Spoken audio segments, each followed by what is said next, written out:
네, 안녕하세요. 2차전지에 올인을 하고 있는 권현이라고 합니다. 오늘은 22일, 23일 주가는 사실 2차전지에 꽤 큰 조정을 가져왔습니다. 제가 텔레그램에 남겨드렸듯이 2차전지는 정말로 진짜 결국은 우상향한다고 제가 계속 말씀을 뭐 몇 년째 드리고 있는데, 그거와 별개로 굉장히 스트레스를 받으실 것 같은 그런 종목이긴 합니다. 왜냐면 뭐 갑자기 막 그 이유 없이 급락하고 하는 건, 물론 이제 뭐 리튬이 가격이 뭐 급락하는 이슈가 있었지만, 그거와는 별개로 뭐 수급적인 부분도 있겠지만, 워낙 급등을 막 하고 또 급락을 하고 막 이런 것들이 롤러코스터 타듯이 이렇게 움직인다는 것들은 굉장히 많이 심리적으로 이런 투자에 대해서 오래 하지 않으셨던 분들은 이렇게 흔들리실 것 같긴 해요. 스트레스도 많이 받으실 것 같고. 그런데 지치시면 안 됩니다. 이렇게 공부를 하시면서 뭐 내가 세운 가설이 맞는지 이런 것들도 계속 체크해 보시면서 투자하시면 좋을 것 같습니다. 오늘은 좀 더 디테일하게 들어가서 뭐 어떤 좀 경쟁력적인 부분이나 좀 최근의 흐름에 대해서 조금 좀 떨어져서 한번 보려고 하고 있어요. 2차전지 투자에 꽂힌 것은 양극재입니다. 제 개인적으로도 양극재의 비중을, 저희가 뭐 양극재 분리막 뭐 전부 다 셀 회사 포함해서 모든 소재와 셀 2차전지에 관련된 것들은 모두 다 가지고 있긴 한데, 제가 말씀드렸듯이 비중 차이가 좀 여러 가지 차이가 많이 납니다.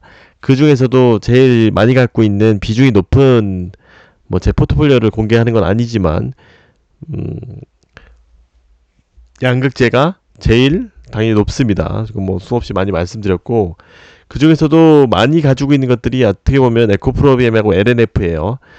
그 흐름은 좀 사실 상위에게 흘러가고 있습니다. 지금 2월 23일 현재 지금 에코프로비엠은 에코프로를 비롯해서 에코프로 그룹 전체가 다 올라가 주면서 거의 신고가를 기록을 했죠. 뭐 사실 포스코 케미칼도 올해 기준으로 보면은 에코프로비엠이 제일 많이 올랐죠. 거의 50% 가까이 올랐고, 코스모신 소재도 가까이 많이 올랐고, 포스코 케미칼은 20, 30%밖에 오르진 않았지만 작년에 많이 올랐고, LNF는 20, 30% 올랐긴 했지만 작년에 별로 안 올랐고, 뭐 이런 여러 가지 차이가 있지만, 제 개인적으로도 비중 차이가 좀 있긴 있습니다. 여기 코스닥 시총 1, 2위라고 표현했는데, LNF는 2위, 3위지만 현재는 뭐 당연히 2위가 갈 것이라 생각하고 있고, 이것들에 대해서 비중들이 또 다 다르실 거예요. 고프로비엠, LNF, 포스코 케미칼, 코스모 신소재 뭐 다 가지고 계신 분들도 있을 거고, 뭐 이게 두 종목만 가지고 계신 분들도 있을 거고, 뭐 한 종목에만 올인하신 분들도 있을 거고,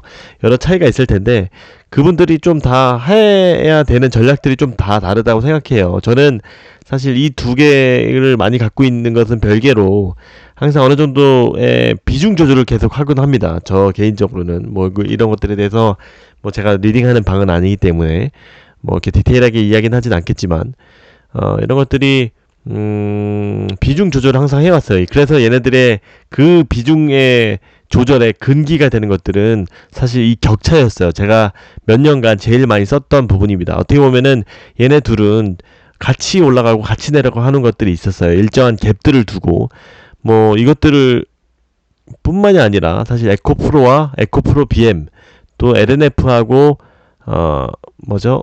세로닉스, 이런 지주사와의 관계에서도 비중을 제가 사실 계속 체크를 하면서 이런 것들을 투자의 비중을 조절하기도 했습니다. 예를 들어서 LNF하고 세로닉스는 시총 차이가 어느 정도 이렇게 나는 간격을 유지하고 있는데, 뭔가 예를 들어서 LNF가 더 많이 간다라고 하면은 세로닉스를 좀 더 사고, 뭐 이런 식으로도 하기도 하고, 에코프로와 에코프로 BM의 비중 조절도 그렇게 하고, 에코프로 BM과 LNF도 그렇게 하기도 했습니다. 그렇게 많이 비중 조절을 하고 있고, 지금도 사실 좀 하고 있습니다. 그런데 이번에 사실 제가 계속 트래킹 해오던 것들에 의해서 봤을 때 격차가 가장 크게 벌어졌습니다. 15조 대 8조예요. 이것들은 지금 샘 뒤에서 나오겠지만 53, 4% 정도인데 거의 역대 최대까지 많이 벌어졌어요. 지금 제일 좁혀졌을 때가 한 80% 정도 수준까지도 좁혀졌었고, 했지만 지금은 제일 많이 벌어졌습니다. 그 이유를 알려면 LNF의 과거들을 잠깐 작년 정도만 이렇게 너무 긴 얘기를 하려고 하는 건 아니고 이런 히스토리에 대해서 잘 아셔야지 이런 것들이 좀 차이가 있구나 이런 부분에 대해서 좀 이해가 되실 것 같아서 아픈 과거와 예상에 대해서 말씀을 드려보도록 하겠습니다.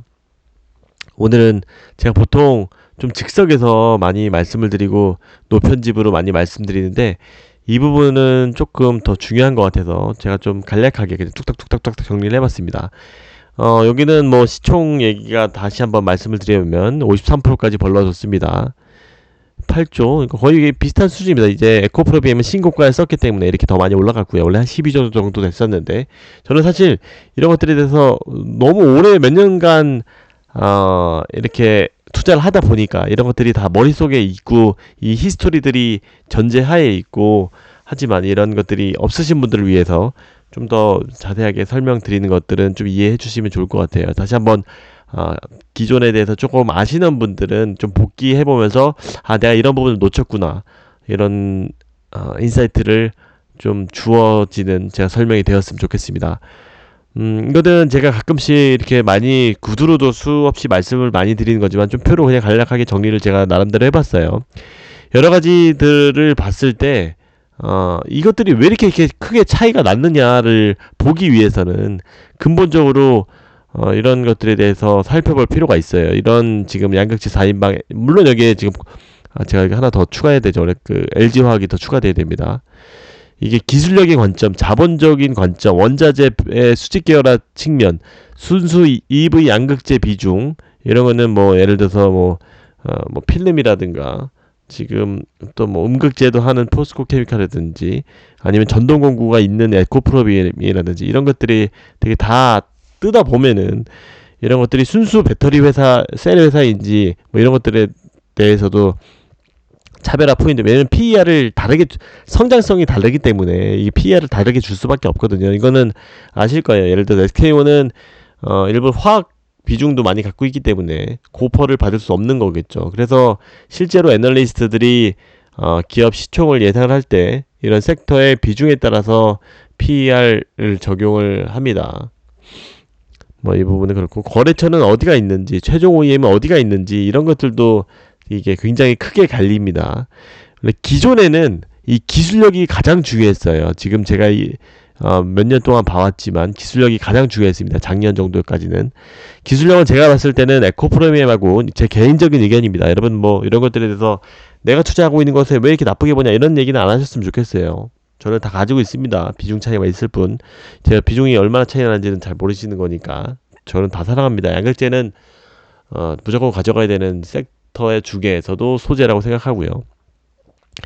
에코프로비엠이 기술력이 제일 좋고요. LNF도 제일 좋고요. 포스코 케미칼은 좀 이거에 비해서는 좀 떨어집니다. 코스모센서도 마찬가지고 LG화학은 좀 그나마 괜찮고요. 굳이 따지자고 하면 에코프로비엠하고 LNF가 1순위, LG화학하고 포스코 케미칼하고 좀 비슷하고 코스모신소재도 비슷하다고 볼 수 있을 것 같아요.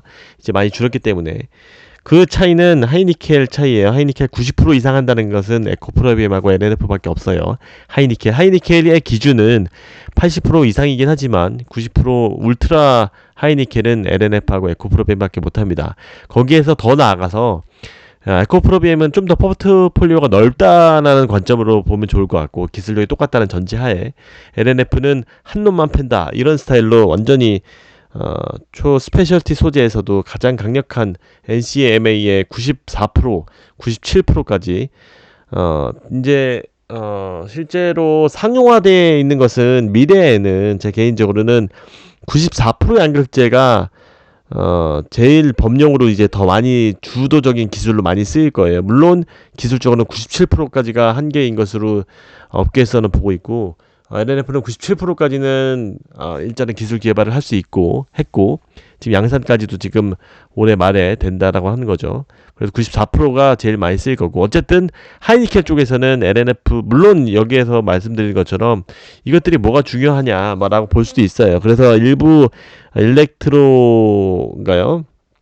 거의 김수아 기자님이 말씀하셨듯이 요즘 최근 업계에서 야 니네가 그렇게 하이니켈에 집중을 했지만 요즘에는 야, 그것도 불 컨트롤이 잘 안 되잖냐. 그 니켈 함량이 높을수록 에너지 덴시티는 높은 건 알겠어. 너무나 좋은 건 알겠어. 그런데 이제 불적인 부분이 니네 컨트롤이 안 되잖아 라고 얘기는 하는 움직임도 있다라고 해요. 그래서 야 그래 미드 수준에, 그러니까 8, 90% 정도 수준에 이 정도 양극재면 충분해. 그 정도 외에 CNT 첨가제라든지 뭐 전에 특수 전해질이라든지 이런 것들로 충분히 커버가 가능한 수준까지 왔어 라고 하는 의견들도 있다라고 생각해요. 저는 근데 뭐 그런 부분은 아니고, 왜냐면 이런 것들은 전제가 하이니켈 양극재는 이렇게 컨트롤이 다 불 컨트롤이 안 된다는 전제이지만 이제 여기에서 빼먹은 것들이 단결적 양극재예요. 그 단결적 양극재는 이런 뭐랄까요, 소재 안정성이 좀 더 확실하게 안정을 두기 때문에 더 발화에도 더 안정적입니다. 실제로 그래서 파우치 양극재가 불이 그래도 제일 많이 났었는데, 그런 부분에 있어서 단결적 양극재가 게임 체인저 역할을 할 수 있을 것이라 보고 있고요. 그래서 제 개인적인 의견은 하이니켈 양극재가 94%가 되는 회사들은 더 기술적인 해자를 구축했다라고 생각하고 있습니다. 뭐 아까 말씀드린 것처럼 뭐 미드싱글에서의 양극재에 만족하는 회사들도 있겠지만, 어쨌든 그런 것에 반해서 에코프로비엠은 NCA 양극재도 하고 있죠. NCMA도 하고 있고, NCM 구반반도 하고 있고, NCA도 하고 있고, 이런 니켈 그 하이 니켈이라든 하이 리치 망간이라든지 LFP라든지 이런 것들에 대해서 좀 더 모든 고객사를 대응을 할 수 있는 포트폴리오를 다양하게 갖출 수 있다고 생각해요. 그 LFP는 많이 관심을 가지고 계시겠지만 에코프로비엠하고 LNF 둘 다 잘하고 있다고 생각해요. 뭐 포스코 케미칼도 만들었다고는 하지만 그런 부분에 있어서는 좀 부족하다라고 생각하고요. 포스코 케미칼 주주부 여러분들이 좀 싫어하시겠지만 뒤에 좋은 점들이 많이 나옵니다. 그리고 이 다음부터가 사실 문제였던 거예요. 이게 20 제가 LNF 그거는 넘어가죠. 22년도까지는 21년도까지는 기술력이 가장 중요했습니다. 왜냐? 우리나라에서 주구장창 만들어 갖고 이게 뭐 다 수출하는 구조였기 때문이죠. 그럼 뭐 이제 그래서 이제 기술력이 높은 애들을 더 채용을 많이 하고 그때까지만 해도 뭐 양극재 쇼티지라고 하기에는 조금 부족할 정도의 수요밖에 없었으니까. 그런데 이것들이 좀 막 바뀌었어요. 22년도부터 본격적으로 바뀌었는데 그것들이 기본이 IRA 법안입니다. 여기 최근에는 CRMA 유럽 쪽의 법안도 나왔지만, 그러면서 갑자기 나온 것들이 미국 진출을 해야 된다고 하는 거예요. 자기네들 나라에 와가지고 하라고 하는 거예요. 그래서 자본이 갑자기 또 중요해졌습니다. 원자재. 자본은 여러분들이 아시다시피 포스코 케미칼이 최고입니다. 모기업의 포스코 홀딩스를 비롯해서 최고입니다. 그 다음은 제가 봤을 때 에코프로비엠이고, 이 꼴찌들이 LNF와 코스모 신소재 같아요. 에코프로비엠 같은 경우는 지금 현금 영업이익이 제일 많이 나오는 그게 장점이 있고, 포스코 케미칼은 영업이익이 잘 안 나오죠. 3위에요. 그 다음에 LNF고, 그 현금 유동성이 그나마 구조가 에코프로비엠은 중견 회사 치고 잘 나온다는 그런 부분이 있고, 현재 영업 에비타가 EV 에비타가 잘 나온다는 부분. 그럼에도 불구하고 중견 회사임에도 불구하고 이런 재무적인 관점에서 그룹 전체가 있기 때문에 원자재랑도 연결 있지만 에코프로비엠 그룹이라는 것들이 이제 전체 수지 계열을 잘 이루어져 있기 때문에 이런 계열사의 도움을 많이 받을 수가 있습니다. 그리고 또한 재무적인 관점에 있어서 이동채 회장이 좀 그 회계사 출신이어서 그런지 이런 재무적인 관점에서를 되게 촘촘하게 설계를 잘 해놓으신 것 같아요. 그런 부분에 있어서 자본적인 부분도 이런 조달적인 부분도 잘 탄탄하게 준비를 하고 있는 것 같고, 그래서 이제 2위를 주었고요. NF는 부진합니다. 이게 그 다음에 원자재 부분이 포스코 케미칼이 압도적으로 1위를 갖추고 있고요. 뭐 그것에 걸맞게 당연히 포스코홀딩스 얘네들 뭐 리튬 얘네들이 지금 포스코 케미칼이 강해진 것들은 기술력이 딸림에도 불구하고 원자재 쪽에서 강력한 해자를 구축을 했다는 거죠. 그래서 합상력도 이게 중요한 건데 제가 많이 말씀드렸죠.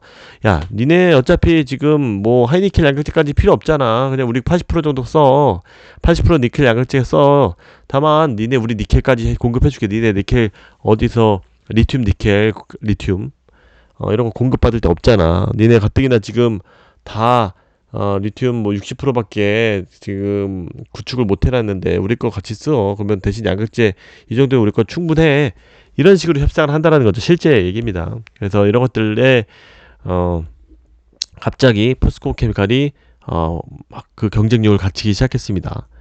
그 다음에 에코프로 BM도 마찬가지로 에코프로를 비롯해서 에코프로의 뭐 CNG, 이노베이션 뭐 다 갖추고 있죠. 전구체부터 리튬 추출부터 수직결을 굉장히 잘 거쳤죠. 중견 회사임에도 불구하고 갖춰서 1등을 줬습니다. 물론 자본적인 부분이 시너지가 포스코 케미칼이 더 낫겠지만 그래서 완전히 이제 대기업군까지 갔죠. 그래서 뭐 시총이 엄청난 회사가 됐습니다. 그래서 이제 또 근데 그 대기업 계열에 들어가면은 또 이제 내부 거래 부분이 좀 이슈가 될 수 있어서 뭐 에코프로 이노베이션이라든지 CNG 쪽에서 다 거의 다 지금 에코프로 BM에 이렇게 납품하는 구조를 많이 가지고 있는데 다른 거래선에도 납품을 일정 부분 해야 되죠. 내부 거래가 너무 높으면 또 이게 문제시 될 수가 있기 때문에 뭐 허들이 더 많아지는 겁니다. 그렇게 해서 그런 움직임까지도 보이고 있지만 어쨌든 굉장한 수직 계열을 잘 갖추고 있습니다. 이제 코스모 신소재는 뭐 코스모 화학이나 이런 것들을 잘 그래도 나름 중견 회사처럼 잘 꾸리고 있고요. 그에 반해서 LNF는 완전히 이것들이 빈털털입니다. 이런 것들이 사실은 뒤에서도 말씀드리겠지만 레드우드나 이런 것들을 통해서 하려고 했지만 이런 부분이 사실 의문인 거죠. 물론 세로닉스에서 뭐 JH 화학공업이라고 해서 전구체를 만드는 부분이 있긴 하겠지만 뭐 자금력이 거의 20%도 안 되는 약한 수준입니다. 그리고 CNGR인가요? 이제 전구체를 뭐 중국에서 많이 수입을 해오는 것도 있고 이런 부분을 조금 어쨌든 의문스러운 부분이 있다라는 거고요. 제가 말씀드렸지 순수 EV 양극재 비중은 LNF가 그나마 좋습니다. 순수하게 EV 전용으로 거의 다 나가고 있어요. ESS하고. 그럼에 불구하고 포스코 케미칼은 음극재 비중도 있고 다른 이런 철강 쪽도 일부 납품을 하고 있습니다. 물론 비중이 제일 양극재가 높아졌지만 에코프로 BM도 굳이 2위라고 하는 이유는 여기에 전동 공구 비중이 좀 있어요. 그것 왜 차이가 있냐면 전동 공구는 신장률이 30% 정도라고 보고 EV 같은 경우는 신장률이 50% 보기 때문에 순수 EV 쪽의 비중이 높은 것이 제일 좋습니다. 그래서 2위로 했고요. 코스모 신소재도 다른 뭐 이형 필름이라든지 잉크라든지 이런 것들이 있기 때문에 물론 양극재 비중이 70%까지 올라온 걸로 알고 있는데 그런 부분에 있어서 조금 부족하다. 근데 뭐 그런 쪽에 있어서 마이너스도 뭐 나는 경우도 있으니까 뭐 어쨌든 이것들은 뭐 엄청 중요한 건 아니지만 이것들이 하나의 경쟁력이 있었던 거긴 합니다. 어쨌든 기술력과 뭐 순수 EV 이것들이 제일 중요했는데 자본 원자재가 가장 중요해졌습니다. 또한 또 중요한 것들이 제가 중요하게 생각했던 것들이 옛날에 모든 투자 기본의 원칙 중에 하나가 1등 기업이죠. 1등 기업에 붙어라 이 얘기예요. 제가 봤던 게 1등급에 투자하는 게 아니라 1등 기업에서 같이 공생하는 이 협력사를 투자하는 것이 제일 좋은 뭐 투자 수익률을 더 많은 수입을 왜냐면은 더 뭐 이런 규모가 1등 기업은 이미 시총이 높아졌기 때문에 상승 여력의 한계가 있지만 이런 중소기업은 좀 더 상승 여력이 높다는 관점에서 1등 기업에 붙으라라는 그런 이야기가 있듯이 LG에 붙는 것이 제일 유리하긴 했었습니다. 그럼에도 불구하고 에코프로 BM은 SK에서 탑을 차지하고 있고 SK 이노베이션의 SK온이죠. SDI에서도 거의 혈맹 수준의 탑의 거래선에 있었습니다. 물론 이런 것들이 좀 섞였지만 LG 중에서는 포스코 케미컬은 LG 중에서는 원래 탑은 LNF였었는데 뭐 LG화학은 별개로 하죠. 제가 또 복잡해지니까 LG화학이 지금 그 다음은 탑이지만 포스코 케미칼은 LG 중에서도 이제 탑으로 많이 올라왔습니다. 이것들이 지금 원자재하고 자본들이 겹쳐지면서 전략적으로 아예 그룹 차원에서 같이 가는 구조로 됐기 때문이에요. 그리고 또한 이번에 40조 계약을 통해서 삼성 서브로 2차 벤더로 강력하게 우뚝 솟았습니다. 얘네들이 제가 포스코 케미칼이 가장 문제점이 무엇이냐라고 했을 때 제가 비중을 늘리겠다라고 말씀을 옛날에 영상을 보시면 포스코 케미칼이 이런 문제점이 해결이 된다라고 하면은 투자를 늘릴만 하다라고 했던 것들의 하나가 거래처였어요. 가장 첫 번째가 얘네들이 거래처가 LG밖에 없었는데 삼성을 이제 뚫었다는 것은 굉장히 물론 이제 그 전에 움직임이 있었지만 이런 부분에 있어서 크게 뚫어주면서 완전히 해소를 했습니다. 그 나머지 하나가 뭐였는지 기억 안 났는데 음극재의 신장률이 이제 나오는 그 순간이었는지 잠깐 헷갈리네요. 자, 원자재였는지 네, 이제 그 부분은 또 따로 한번 말씀을 드리겠습니다. 그리고 LNF는 LG의 탑이었고 SK에서는 서브 정도를 지키고 있습니다. 근데 LG에서 탑도 좀 포스코 케미칼한테 좀 밀리면서 이것들이 위태위태해졌습니다. 그래도 그럼에도 불구하고 LG에서는 상당 제일 중요한 역할을 차지하고 있습니다.